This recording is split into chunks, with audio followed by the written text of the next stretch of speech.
책은 발터 벤야민의 일방통행로라는 책입니다. 이 책은 김영옥, 윤미애, 최성만 이렇게 세 분이서 발터 벤야민의 생애부터 사상 그리고 일방통행로 사유 이미지에 어떤 개념적인 이야기들이 풀어져 있는 건지를 설명해주는 내용이 포함되어 있는데 저는 일방통행로를 번역해주신 내용을 원문으로 읽어보도록 하겠습니다. 주유소. 삶을 구성하는 힘은 현재에는 확신보다는 사실에 훨씬 더 가까이 있다. 한 번도 그 어느 곳에도 어떤 확신을 뒷받침한 적이 없었던 사실 말이다. 이러한 상황에서는 진정한 문학적 활동을 위해 문학의 테두리 안에만 머물러라는 요구를 할 수 없다. 그러한 요구야말로 문학적 활동이 생산적이지 못함을 보여주는 흔한 표현이다. 문학이 중요한 효과를 거둘 수 있는 것은 오직 실천과 글쓰기가 정확히 일치하는 경우뿐이다. 그러기 위해서는 포괄적 지식을 자처하는 까다로운 책보단 공동체 안에서 영향력을 행사하기에 더 적합한 형식들, 예컨대 전단, 팸플릿, 잡지 기사, 포스터 등과 같은 형식들을 개발되어야 한다. 그와 같은 신속한 언어만이 순간 포착 능력을 보여준다.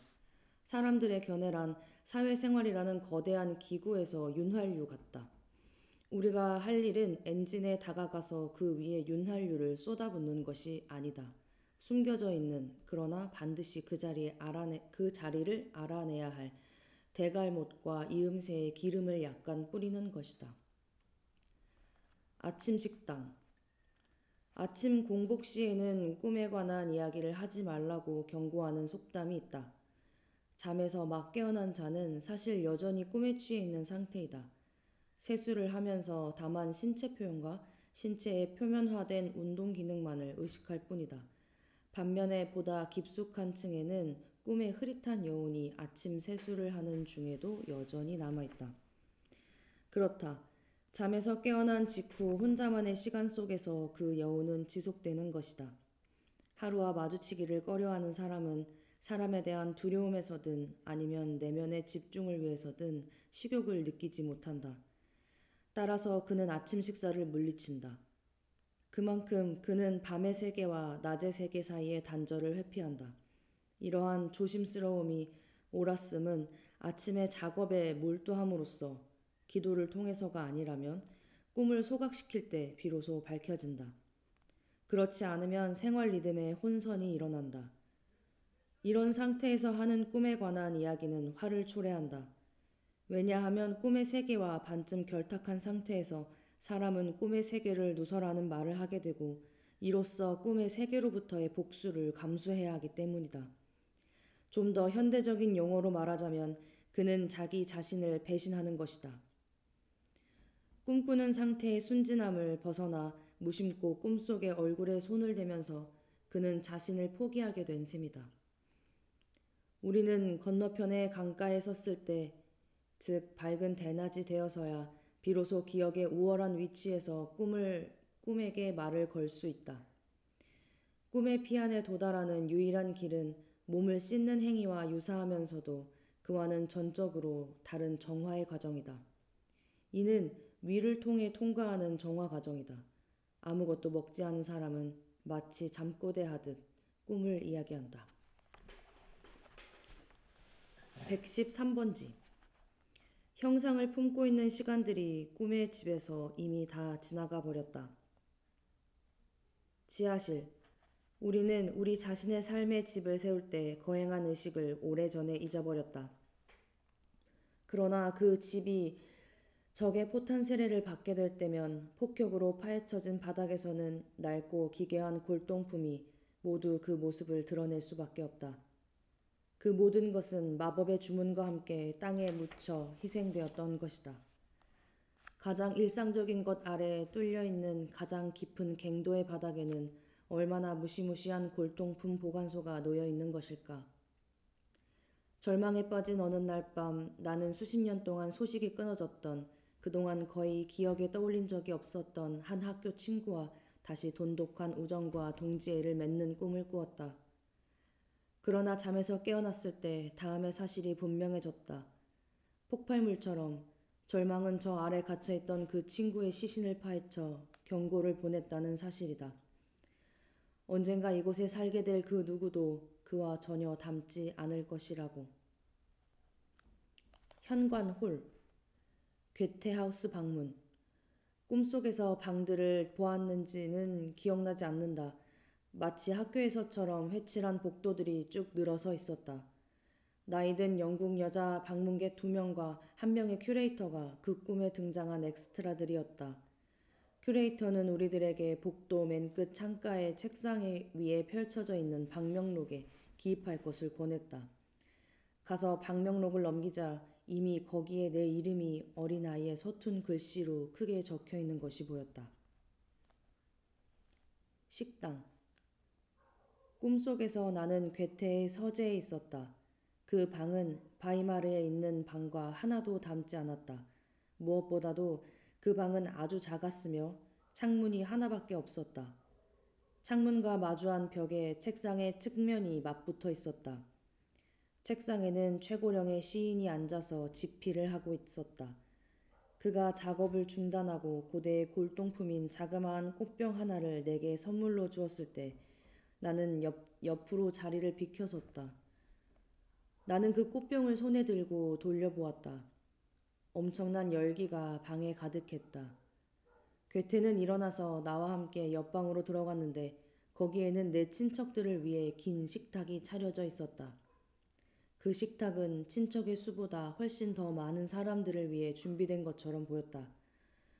우리의 조상들의 자리까지도 생각한 식탁이었을 것이다. 나는 괴테의 옆자리인 오른쪽 맨 끝에 앉았다. 식사가 끝나고 그가 힘겹게 몸을 일으켰을 때 나는 실내를 무릅쓰고 그를 부축했다. 그의 팔꿈치에 내 몸이 닿자 나는 그만 감격에 겨워 울기 시작했다. 남자용. 설득은 비생산적인 것이다. 표준시계. 위대한 사람들에게는 완성된 작품보다는 평생을 두고 작업했으나 완성하지 못한 단편들이 더 비중 있게 다가온다. 완성에 비할 바 없는 기쁨을 누리며 삶을 다시 선물 받은 것처럼 느끼는 사람은 어딘지 더 부족하고 더 산만한 사람들이기 때문이다. 천재에게는 어떠한 단절이나 힘겨운 운명적 타격이라 할지라도 그것은 근면함이 지배하는 작업실에 슬며시 찾아든 잠에 불과하다. 그 작업실의 세력권이 형성되는 곳은 미완성 작품이다. 천재는 근면함이다. 돌아오너라 모든 걸 용서하마. 철봉에서 스윙을 하는 것처럼 누구나 소년 시절에는 자신의 중대한 운명이 조만간 결정된 행운의 수레바퀴를 돌린다. 왜냐하면 우리가 15의 나이에 이미 알고 있었거나 실행했던 일만이 언젠가 우리 자신의 매력 포인트를 구성하게 되기 때문이다. 소년 시절이 지나면 결코 만회할 수 없는 일이 한 가지 있는데 그것은 부모로부터 도망칠 기회를 놓친 일이다. 그 시절에는 마치 잿물에 담가진 것 마냥 48시간 자신을 제멋대로 방치하는 것만으로도 인생의 행복이라는 결정체가 만들어진다. 귀족풍 가구로 꾸며진 방 10칸짜리 저택. 19세기 후반의 가구 양식을 상세하게 설명하고 분석하는 유일한 방식은 일종의 탐정소설을 쓰는 일이다.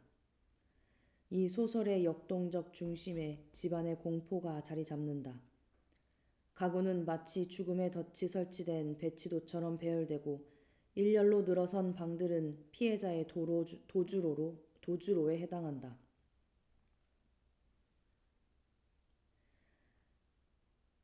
가구는 마치 죽음의 덫이 설치된 배치도처럼 배열되고 일렬로 늘어선 방들은 피해자의 도주로에 해당한다.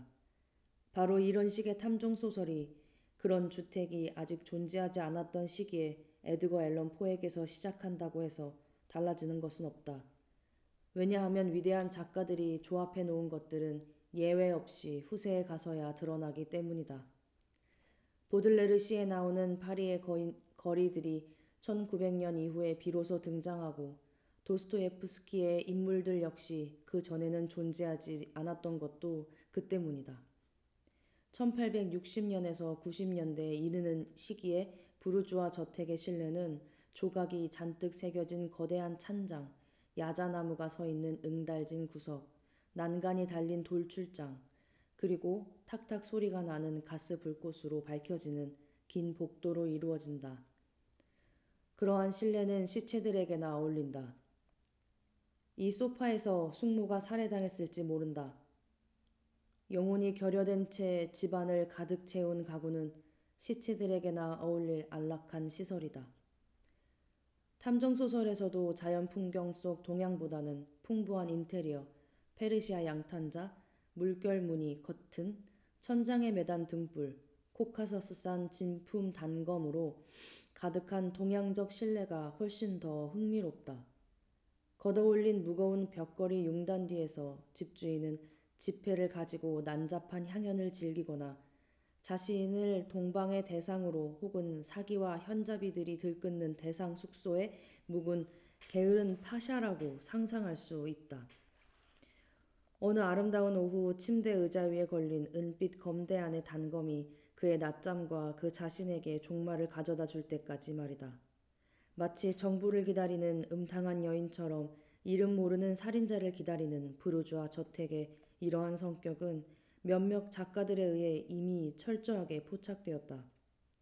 이 작가들은 탐정 소설가이기 때문에 혹은 아무래도 그들의 책 안에 부르주아 지옥의 일부가 드러났기 때문에 그들이 응당 받아야 할 명예를 상실한 사람들이다. 코넌 도일은 그의 몇몇 작품에서 여성 작가 그리는 그녀의 전 작품을 통해서 무엇이 여기서 문제가 되는지를 분명히 드러냈다. 19세기에 대한 위대한 소설 중 하나인 오페라의 유령에서 가스통 루르는 탐정소설 장르의 숭배에 일조하고 있다. 중국산 진품들. 오늘날 아무도 자신이 할 수 있는 것만을 고집해서는 안 된다. 즉흥적인 것에 강점이 있기 때문이다. 모든 결정타는 왼손으로 이루어지게 될 것이다. 기다란 길이 시작하는 곳에 성문이 하나 있다. 그 길을 따라 내려가면 누군가의 집이 나오는데 나는 매일 저녁 그곳을 찾아갔다. 그녀가 이사를 가자 그때부터 내게 그 아치형 성문의 입구는 마치 청각을 잃어버린 귀처럼 보였다. 잠옷 차림의 아이는 아무리 집안에 들어온 손님에게 인사를 하도록 시켜도 말을 듣지 않는다. 주위 사람들이 좀 더 높은 도덕적 관점에서 아이의 새침한 태도를 꺾으려고 해봤자 소용이 없다. 몇 분 후 아이는 다시 방문객 앞에 나타나는데 이번에는 완전히 발가벗은 모습이다. 그동안 아이는 몸을 씻은 것이다. 국도는 직접 걸어가는가 아니면 비행기를 타고 그 위를 날아가는가에 따라 다른 위력을 보여준다. 텍스트 역시 그것을 읽는지 아니면 베껴 쓰는지에 따라 그 위력이 다르게 나타난다. 비행기를 타고 가는 사람은 자연 풍경 사이로 길이 어떻게 뚫려 있는지를 볼 뿐이다. 그에게 길은 그 주변의 지형과 동일한 법칙에 따라 펼쳐진다. 길을 걸어가는 사람만이 그 길의 영향력을 경험한다. 비행기를 탄 사람에게는 단지 펼쳐진 평원으로만 보이는 지형의 경우 걸어서 가는 사람에게는 돌아서는 길목마다 먼 곳, 아름다운 전망을 볼 수 있는 곳, 숲속의 빈터, 전경들을 불러낸다. 마치 전선에서 지휘관이 군인들을 불러내듯이. 이와 마찬가지로 베껴 쓴 텍스트만이 텍스트에 몰두하는 사람의 영혼에 지시를 내린다. 이에 반해 텍스트를 읽기만 하는 사람은 텍스트가 원시림을 지나는 길처럼 그 내부에서 펼쳐 보이는 새로운 풍경들을 알 기회를 갖지 못한다. 그냥 텍스트를 읽는 사람은 몽상의 자유로운 공기 속에서 자아의 움직임을 따라갈 뿐이지만 텍스트를 베껴 쓰는 사람은 텍스트의 풍경들이 자신에게 명령을 내리기를 기다리기 때문이다.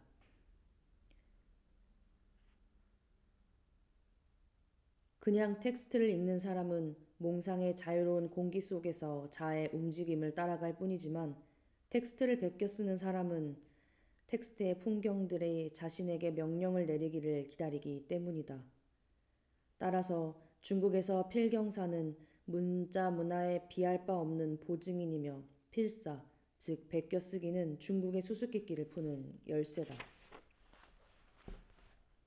장갑. 동물에 대한 혐오감에서 지배적인 감정은 동물을 만질 때 그 동물이 자신을 알아볼지 모른다는 두려움이다. 인간의 마음 깊숙이 경악을 자아내는 것은 다음과 같은 희미한 인간의 마음 깊숙이 장갑. 동물에 대한 혐오감에서 지배적인 감정은 동물을 만질 때 그 동물이 자신을 알아볼지 모른다는 두려움이다. 인간의 마음 깊숙이 경악을 자아내는 것은 다음과 같은 장갑. 동물에 대한 혐오감에서 지배적인 감정은 동물을 만질 때 그 동물이 자신을 알아볼지 모른다는 두려움이다. 인간의 마음 깊숙이 경악을 자아내는 것은 다음과 같은 희미한 의식이다. 즉, 혐오를 일으키는 동물에게는 그다지 낯설지 않아서 그 동물이 알아차릴 수 있는 어떤 요소가 우리 안에도 남아있다는 그런 의식 말이다. 모든 혐오감은 원래 접촉에 대한 혐오감이다. 혐오감을 극복하려고 할 때에도 그것은 과도하게 급작스러운 동작을 통해서만 가능하다. 즉, 혐오스러운 그것을 재빨리 움켜쥐고 먹어치우는 것이다. 이때 아주 부드러운 피부 접촉은 금기가 된다. 이렇게 해서만 다음과 같은 도덕적 요구의 역설이 충족될 수 있다. 그것은 혐오감을 극복하면서 동시에 그 혐오감을 매우 세심하게 키워나가는 태도가 인간에게서 요구된다는 데 있다. 비록 인간은 피조물이 부를 때 혐오감으로 대답하지만 피조물과 친족 관계에 있다는 잔혹한 사실을 부인해서는 안 된다. 그는 자신을 피조물의 주인으로 만들어야 한다. 멕시코 대사관. 나는 목재주물을 결코 그냥 지나치지 못한다. 황금색을 입힌 불상, 아무런 빛을 반사하지 않는 멕시코 우상. 아마 이것이야말로 진짜 신일이라. 샤를 보들레르. 나는 탐험대의 일원으로 멕시코에 간 꿈을 꾸었다. 고지대의 원시림을 가로질러 나가자 우리는 산줄기에 구축해놓은 일군의 지상 동굴과 맞닥뜨리게 되었다. 그곳은 최초의 선교사들이 왔던 이래 지금까지 어느 교단이 자리 잡은 곳으로 그 교단의 형제들이 원주민들에게 꾸준히 개종 작업을 해온 곳이다. 그 동굴들 중에서 고딕 양식처럼 끝이 뾰족하게 엄청나게 큰 동굴이 있었는데 그곳에서는 아주 오랜 의식에 따라 예배가 거행되고 있었다. 우리는 안에 들어가서 그 의식의 주요 대목을 관람할 수 있었다. 한 사제가 동굴의 벽에 아주 높은 곳에 걸려있는 기독교 신의 목재 흉상을 향해 멕시코 주물을 높이 쳐들었다. 그러자 부정하듯이 신의 머리가 오른쪽에서 왼쪽으로 3번 움직였다. 알림. 여기 심어놓은 식물들 보호 요망. 무엇이 해결되었는가? 지금까지 살아온 삶의 모든 문제들은 우리의 시야를 가로막는 벌채구역처럼 우리 뒤에 남겨진 게 아닌가? 우리는 그것을 아예 없애버리거나 아니면 잎을 쳐내 시야를 트이게 할 생각조차 거의 하지 않는다.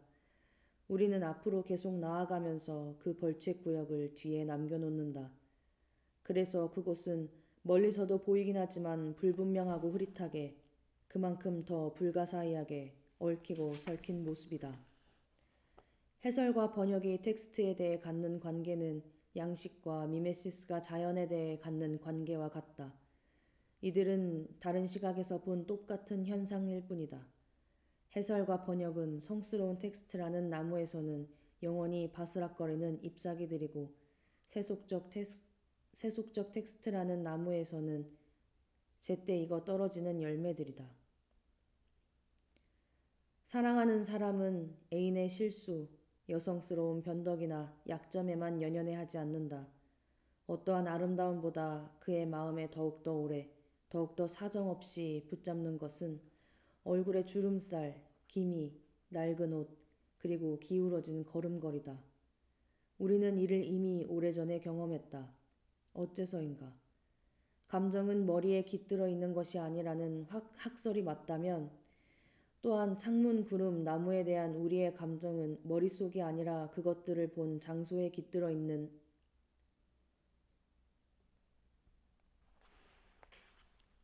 사랑하는 사람은 애인의 실수, 여성스러운 변덕이나 약점에만 연연해 하지 않는다. 어떠한 아름다움보다 그의 마음을 더욱더 오래, 더욱더 사정없이 붙잡는 것은 얼굴의 주름살, 기미, 낡은 옷, 그리고 기울어진 걸음걸이다. 우리는 이를 이미 오래전에 경험했다. 어째서인가?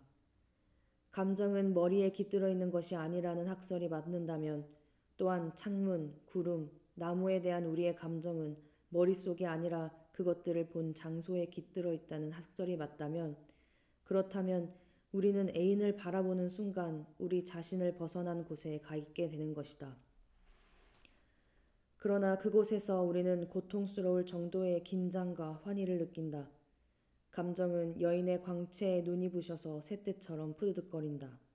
그리고 잎으로 가려진 나무의 우묵한 곳에 은시처를 찾는 새처럼 감정은 사랑하는 육체의 그늘진 주름살, 투박한 몸짓, 그리고 눈에 잘 띄지 않는 결점을 찾아 그 안에 숨어 들어가 안전하게 은식처 안에서 몸을 움츠린다. 사모하는 사람에게 순식간에 일어나는 사랑의 떨림은 바로 거기 결점이 되고 비난거리가 될 만한 것 안에 등우리를 틀고 있다는 사실을 지나가는 사람은 아무도 알아채지 못한다. 공사 현장.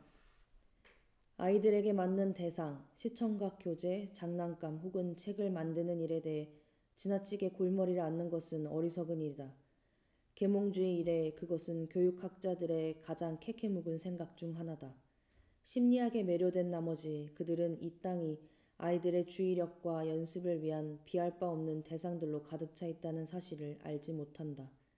그것들은 아주 특수한 대상들이다. 특이하게도 아이들에게는 뭔가 만드는 작업장을 찾아가는 성향이 있다. 아이들은 건축, 정원일 혹은 가사일, 재단이나 목공일에서 생기는 폐기물에 끌린다. 바로 이 폐기물에서 아이들은 사물의 세계가 바로 자신들을 향해 오로지 자신들에게만 보여주는 얼굴을 알아본다. 폐기물을 가지고 아이들은 어른의 작품을 모방하기보다는 아주 이질적인 재료들로 무언가를 만들어내는 놀이를 통해 그 재료들을 어떤 새롭고 비약적인 관계 안에 집어넣는다. 아이들은 이로써 자신들의 사물세계, 즉 커다란 세계 안에 있는 작은 세계를 자신들을 위해 만들어낸다.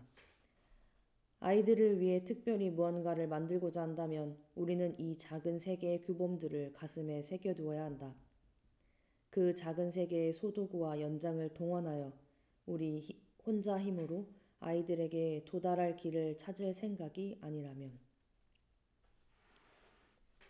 내무성. 전통의 적대적인 사람일수록 다가올 사회적 상황의 입법기관으로 떠받들고자 하는 규범들에 따라 철저하게 자신의 개인적 삶을 영위할 것이다. 아직 어디서도 실현되지 못한 그러한 규범들의 모범을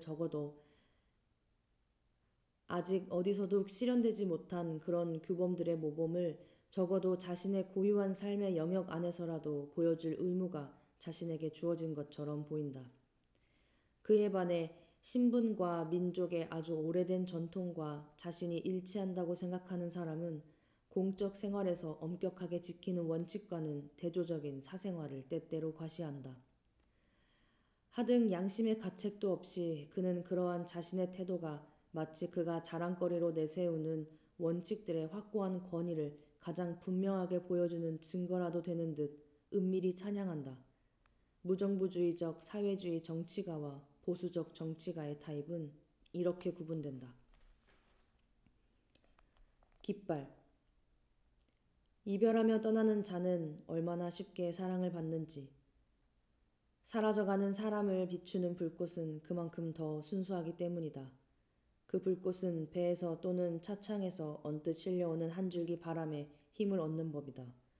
멀어져가는 거리는 사라져가는 사람에게 물감처럼 스며들어 그에게 은근한 열기를 불어넣는다. 반기로 걸린. 아주 가까운 사람이 세상을 떠나면 채 몇 달이 지나지 않아 우리는 그와 그토록 함께 나누고 싶었지만 그가 멀리 가고 나서야 비로소 정체가 드러나는 그 무엇을 알아차린다.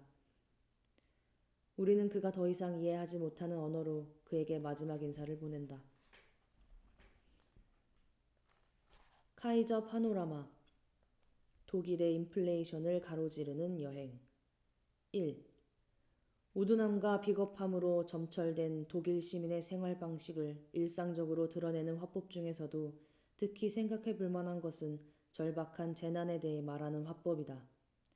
이런 식으로는 더 이상 안 된다는 말이 그것이다.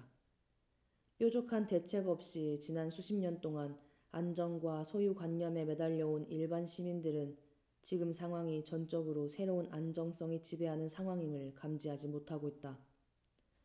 전쟁 이전 몇 년 동안의 상대적 안정기를 누린 그들은 사유재산이 몰수되는 상황은 당연히 불안정한 상태로 보아야 한다고 생각했다. 그러나 안정된 상태가 언제나 쾌적한 상태일 필요는 없다. 이미 전쟁이 일어나기 이전에도 안정된 상태가 궁핍의 고정화를 의미하는 사회계층이 존재하고 있었다. 몰락은 상승보다 결코 덜 안정된 것도 더 놀라운 것도 아니다. 오로지 몰락에서만 현재 상황에 대한 유일한 분별력이 생긴다는 점을 받아들일 때 비로소 매일 반복되는 일에 대해 놀라지 않는 둔화 상태를 벗어난 다음과 같은 생각에 도달하게 될 것이다. 즉, 몰락의 현상들은 전적으로 안정된 것이며 구원은 유일하게 거의 기적과 신비에 가까운 어떤 특별한 일로부터만 기대될 수 있다는 생각이다. 중부 유럽의 민족들은 생필품과 탄약이 다 떨어진 구원의 가능성을 거의 생각해 볼 여지 없이 포위된 도시의 주민들과 같다. 이는 항복을, 적어도 무조건적 항복을 가장 심각하게 생각해 보아야 할 경우다. 그러나 중부 유럽이 대면한 저 보이지 않는 말없는 권력은 협상에 임하려 하지 않는다. 따라서 최후의 파국에 대한 부단한 기다림 속에서 유일하게 구원을 가져다 줄 비상한 일에 주의를 기울이는 것 외에는 대책이 없다. 여기서 요구되는 고도의 완벽한 집중력의 상태라면 정말로 기적이 일어날 수 있을 것이다.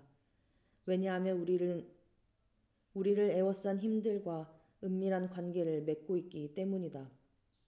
그에 반해 더 이상 이렇게 계속될 수 없다는 기대를 하는 사람은 언젠가 다음과 같은 사실을 터득하게 될 것이다. 즉, 개인이나 공동체의 고통에서 그 이상 넘어갈 수 없는 경계는 하나뿐이라는 사실이다. 그 경계는 곧 파괴다. 2. 진기한 역설. 사람들은 행동할 때 가장 편협한 개인적 관점만을 추구할 뿐이지만 그 어느 때보다도 오늘날 그들의 태도는 대중적 본능에 의해 규정된다. 대중적 본능은 그 어느 때보다도 종잡을 수 없게 되었고 삶에 낯선 것이 되었다. 수많은 일화에서 보듯이 아직 보이지는 않지만 가까이 도사린 위험으로부터 벗어날 길을 동물들은 불가사의한 본능으로 파악한다. 그러나 오로지 자신의 얄팍한 안위만을 염두에 두는 구성원들이 모인 인간 사회는 동물적 우둔함만을 보여주면서 그나마 우둔한 동물만큼도 상황 파악을 하지 못한 채 모든 위험에, 그것도 바로 눈앞의 위험 속에 빠져드는 맹목적 대중이 된다. 개개인이 추구하는 목표가 다르다고 해도 그것은 전체를 규정하는 동질적 힘에 비해 하찮은 것이 된다. 언제나 드러나듯이 그들은 자신들에게 익숙한 삶, 그러나 이미 오래전에 잃어버린 삶에 너무 집착한 나머지 심지어 절실한 위험의 순간에서조차 지성의 아름다운 사용법, 즉 예견의 능력을 발휘하는 데 실패한다. 이렇게 해서 이 사회 안에는 우둔함의 상이 완성된다. 불확실성. 그렇다. 삶에 필요한 본능의 전도 현상과 지성의 무기력과 몰락. 이것이 독일 부르주아의 전체 상황이다. 3. 모든 가까운 인간관계가 거의 참기 어려울 정도의 명확성에 의해 지배되면 그 관계의 유지가 힘들어진다. 왜냐하면 한편에서는 삭막할 정도로 돈이 모든 중대 관심사의 가운데에 자리 잡게 되고 다른 한편에서는 거의 모든 인간관계가 깨지는 장벽이 되면서 자연에서처럼 윤리의 영역에서도 절대적 신뢰, 침착함, 그리고 건강함이 점점 사라지기 때문이다. 4. 적나라한 빈궁이라는 표현을 쓰는 데는 이유가 있다. 가난은 남 앞에 적나라하게 드러내는 것은 어쩔 수 없는 상황에서 시작된 관습으로 4. 적나라한 빈궁이라는 표현을 쓰는 데는 이유가 있다. 가난을 남 앞에 적나라하게 드러내는 것은 어쩔 수 없는 상황에서 시작된 관습으로 숨겨진 실상의 1000분의 1 정도만 보여줄 뿐이지만 여기서 가장 해로운 것은 관찰자가 느끼는 동정 혹은 관찰자가 자신의 냉정함에 대해 스스로 놀라는 마음도 아니다. 그것은 관찰자의 수치심이다. 독일의 대도시에서 극도의 빈곤층은 배고픔 때문에 어쩔 수 없이 행인들의 지폐에 의존하는데 그 지폐로 행인들은 수치심으로 상처받는 맨살을 가리고자 노력한다. 이러한 독일의 도시에서 살아간다는 것은 정말 견디기 힘든 일이다. 5. 가난은 수치가 아니다. 물론 그렇다. 그러나 그들은 가난한 자를 욕보인다. 그들은 예전에는 타당했을지 모르나 이미 효력을 상실한 속담으로 그를 위로한다. 그러한 속담은 일하지 않는 자 먹지 말라는 가혹한 속담과 별반 다르지 않다.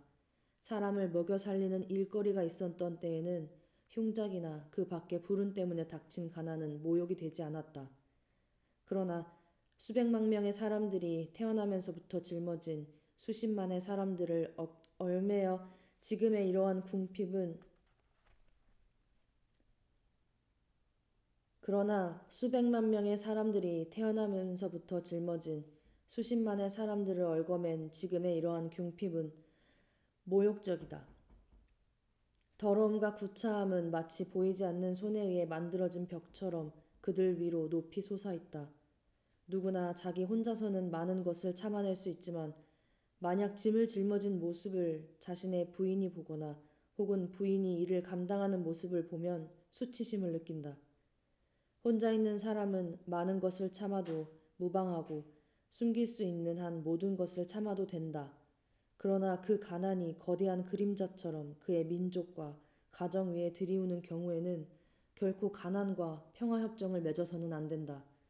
그는 그들 모두에게 가해진 모든 굴욕에 대해 바짝 정신을 차려야 한다.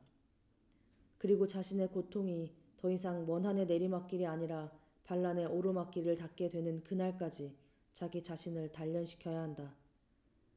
그러나 아무리 극도로 두렵고 어두운 운명적 사건이라 하더라도 매일, 아니 매시간 신문의 논쟁거리로서 그럴싸한 온갖 원인과 결과를 들어 분석하는 데 그치면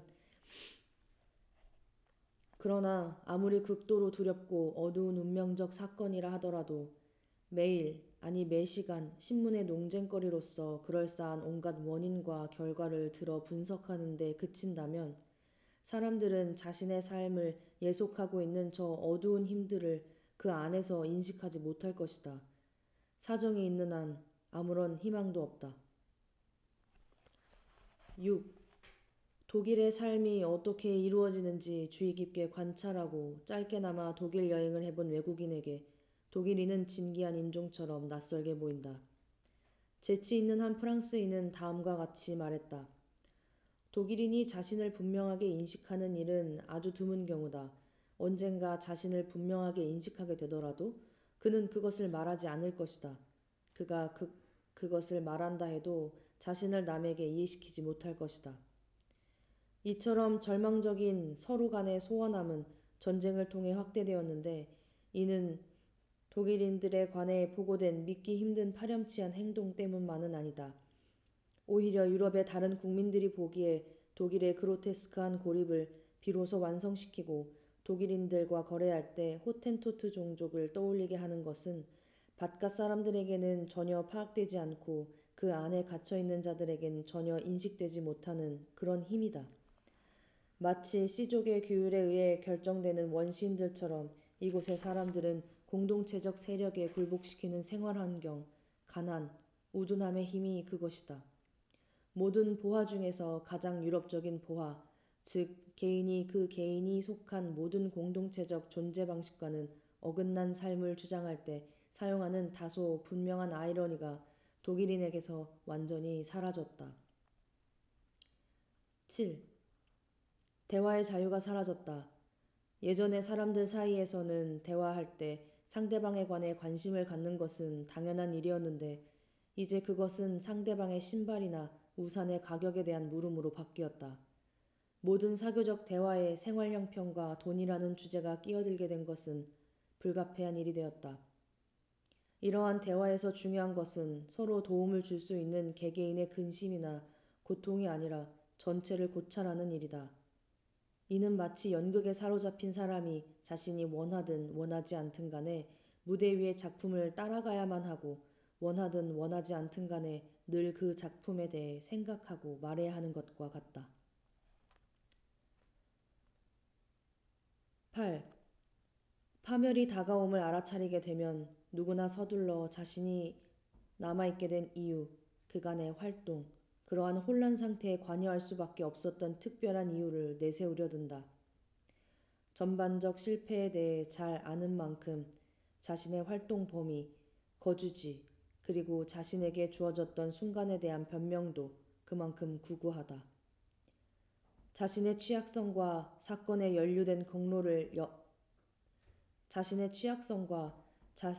연루된 경로를 의연히 가늠해서 최소한 일반적인 미혹 상태를 벗어나 자신의 삶을 자유롭게 하려는 의지보다는 자신의 위신이나 구하려는 맹목적 의지가 도처에 팽배해 있다.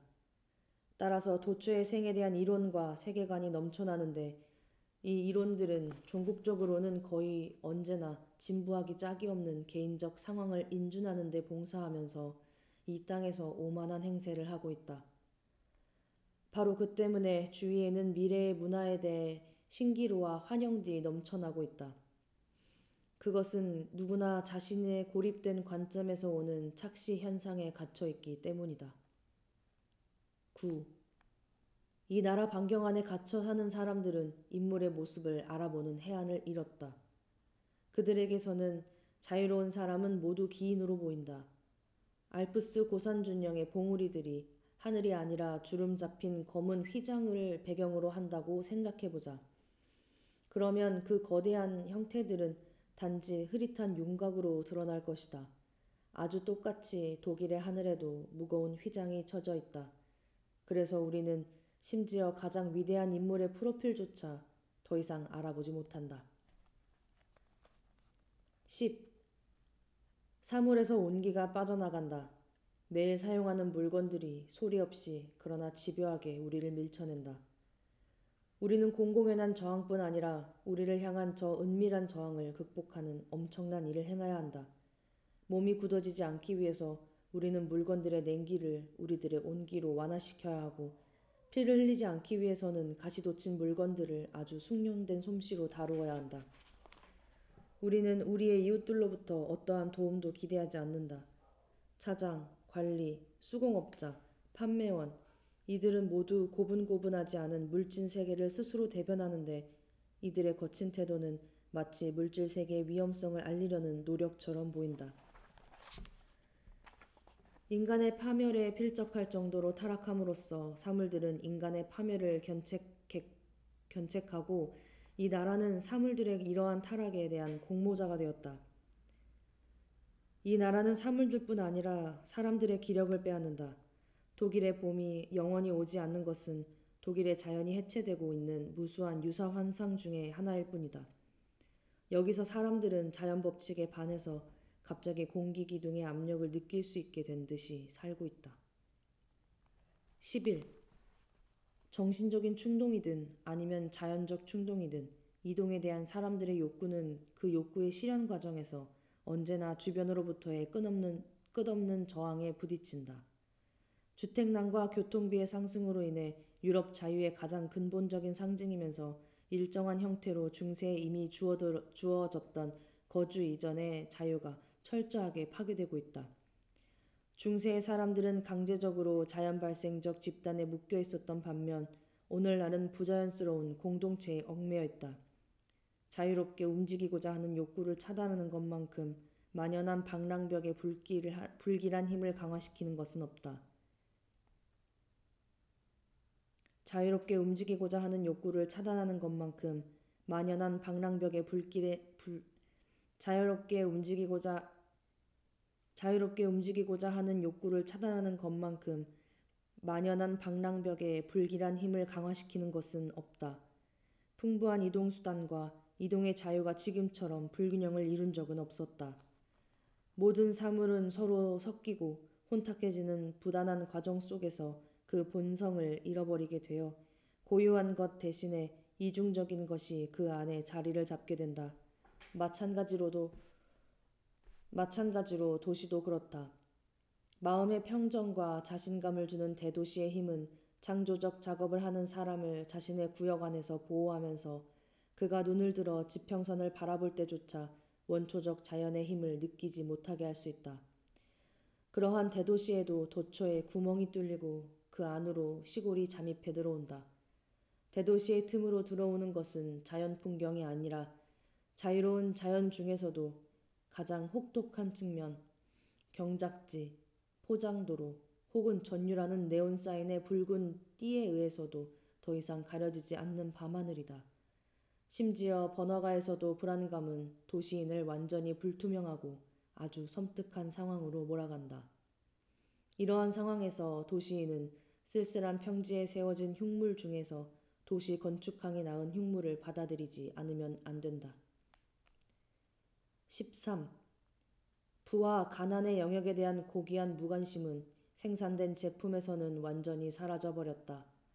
생산된 제품은 모두 그 제품의 소유자에게 찍힌 도장과 같은 역할을 하면서 그를 불쌍한 사람으로 보이게 하든 아니면 현잡군으로 보이게 하든 둘 중 하나다. 진정한 호화로움은 거기에 정신과 다정함이 깃들어 있기 때문에 호화로움 자체를 잊을 수 있는데 반해서 이곳에서 활개치는 사치품은 뻔뻔스러울 정도로 그 견실함을 과시하고 있기 때문에 어떤 정신의 발산도 거기에 부딪혀 깨지고 말기 때문이다. 14. 민족들의 아주 오랜 관습 중에는 우리에게 마치 경고와 같이 작용하는 관습이 있다.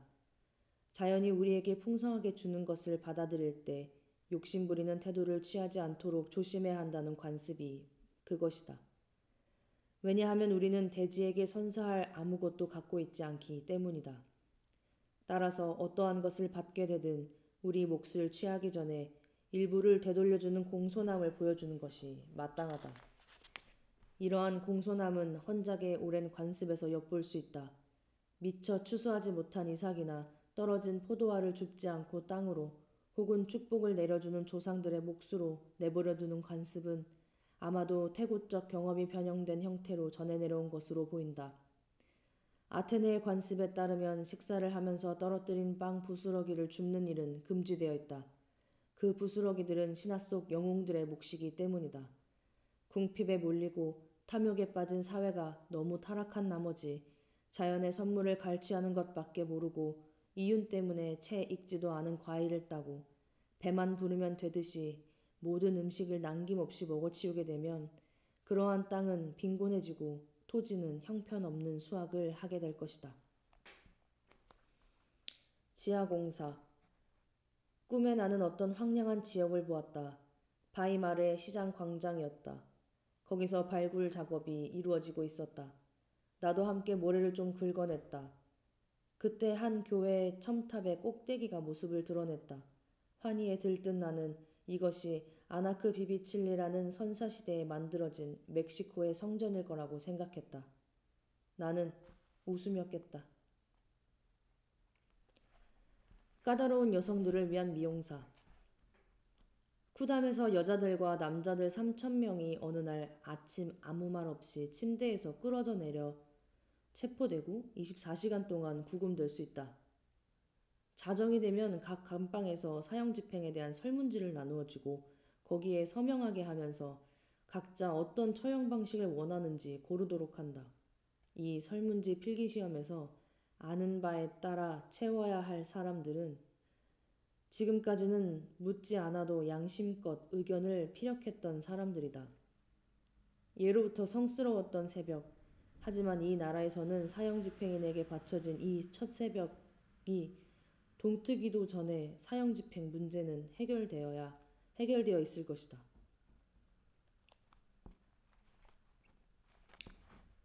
까다로운 여성들을 위한 미용사. 쿠담에서 여자들과 남자들 3,000명이 어느 날 아침 아무 말 없이 침대에서 끌어내어져 체포되고 24시간 동안 구금될 수 있다. 자정이 되면 각 감방에 사형집행에 대한 설문지를 나누어주고 거기에 서명하게 하면서 각자 어떤 처형 방식을 원하는지 고르도록 한다. 이 설문지 필기시험에서 아는 바에 따라 채워야 할 사람들은 지금까지는 묻지 않아도 양심껏 의견을 피력하던 사람들이다. 예로부터 성스러웠던 새벽. 하지만 이 나라에서는 사형집행인에게 바쳐진 이 첫 새벽이 동트기 전에 사형 문제는 해결되어 있을 것이다. 계단주의. 좋은 산문을 쓰는 작업에는 3단계가 있다. 산문을 작곡하는 음악의 단계, 그것을 짓는 건축의 단계, 마지막으로 그것을 엮는 직조의 단계가 그것이다. 공인회계사. 우리의 시대는 르네상스 시대 전체와 대조되는데 특히 인쇄술이 발명되던 상황과 대립된다. 우연이든 아니든 독일에서 인쇄술이 등장한 것은 중요한 의미에서의 책, 즉 책 중의 책이라고 할 수 있는 성서가 루터의 번역으로 민중에게 널리 보급되던 시기와 맞아떨어진다. 그런데 이제는 모든 정황으로 보아 이렇게 전승된 형태의 책이 종언을 고하고 있는 것 같다. 물론 전통주의적 입장에서 썼음이 틀림없는 자신의 저작들의 결정체적 구조 한가운데에서 다가올 미래의 진상을 보았던 마말름에는 시집 주사위 던지기에서 처음으로 광고의 그래픽적인 긴장들을 문자 이미지로 만들었다. 그 뒤 다다이스트들이 문자를 가지고 한 실험들은 물론 구성적인 것에서 나오는 것은 아니고 문필가들의 정밀한 신경반응에서 나온 것이다. 그렇기 때문에 그 실험들은 자신의 문체 내부에서 자라나오는 말라르메의 시도에 비해 생명이 훨씬 짧았다. 하지만 그 실험들은 그로써 말라르메가 밀폐된 자기 방에서 발견된 것이 얼마나 현실적인 것이었는지를 알게 해준다. 말라르메가 발견한 것은 오늘날 경제, 기술, 공공생활에서 일어나고 있는 결정적인 일들과 예정조화를 이루는 것으로서 단자와 같은 형태로 나타났었다. 문자가 인쇄된 책 속에서 은신처를 찾아 자율적인 삶을 살아온 문자가 이제 광고들에 의해 거리로 무자비하게 끌어내어져 경제적 카오스의 잔인한 타율성의 지배를 받게 된 것이다. 이것이 바로 문자가 새로운 형식을 배우게 된 엄격한 학습 과정이다. 수백 년 전 문자가 서서히 눕기 시작하여 직립의 비문이 탁자 위에 비스듬히 놓인 육필이 되다가 결국 서적 인쇄에서 완전히 눕게 되었다면 이제 그 문자가 다시금 서서히 바닥에서 일어나기 시작한다. 이미 신문은 수평으로보다는 수직으로 읽히고 있으며 영화와 광고는 문자를 결국 강압적 방식으로 수직으로 내몰고 있다. 그리고 이 시대의 사람들은 책을 한 권 펼쳐볼 엄두를 내기도 전에 변화무쌍하고 다채로우며 서로 다투는 철자들의 촘촘한 눈보라가 그들의 눈 위에 내려앉는다. 그렇기 때문에 사람들이 책의 태국적 정적에 침잠할 기회가 거의 사라져버렸다. 오늘날 대도시인들이 정신이라고 믿는 태양을 가리는 문자의 메뚜기 떼는 해가 바뀔수록 더욱 빽빽해질 것이다. 벌이를 해야 하는 삶의 여타 요구들이 이 현상을 더욱 부채질한다. 새긴 카드함은 3차원적 문자의 승리를 가져온다. 그것은 놀랍게도 북유럽의 고대 문자인 룬이나 결승 문자에서 볼 수 있듯이 문자가 처음 태어날 때 띄었던 형태에 대비되는 3차원성이다. 그러나 의심할 여지 없이 분명한 점은 이러한 문자의 발전이 과학과 경제에 있어 어떤 카오스적 운영에 휘두르는 권력들에 한없이 종속되어 있지 않을 거라는 점, 오히려 양이 질로 전환되는 순간, 즉 새 기괴한 형상성을 띤 그래픽의 영역 속으로 더욱더 깊이 침투해 들어가는 문자가 돌연 자신의 적절한 사실 내용을 획득하는 순간이 올 거라는 점이다. 이 형상 문자의 시인들은 태고에 그랬던 것처럼 문자를 아는 자만이 시인이 될 수 있는데, 오로지 그 문자의 구성이 이루어지는 영역들, 곧 통계적, 기술적, 도형의 영역들을 스스로 개척하는 경우에만 참여할 수 있을 것이다. 사람들은 국제적인 이동 문자를 정초함으로써 국민들의 생활에서 그들의 권위를 새로이 얻을 것이고, 또한 그 앞에서 수사학을 변혁하려는 모든 야망들이 캐캐묵은 꿈이 되어버릴 어떤 역할을 떠맡게 될 것이다.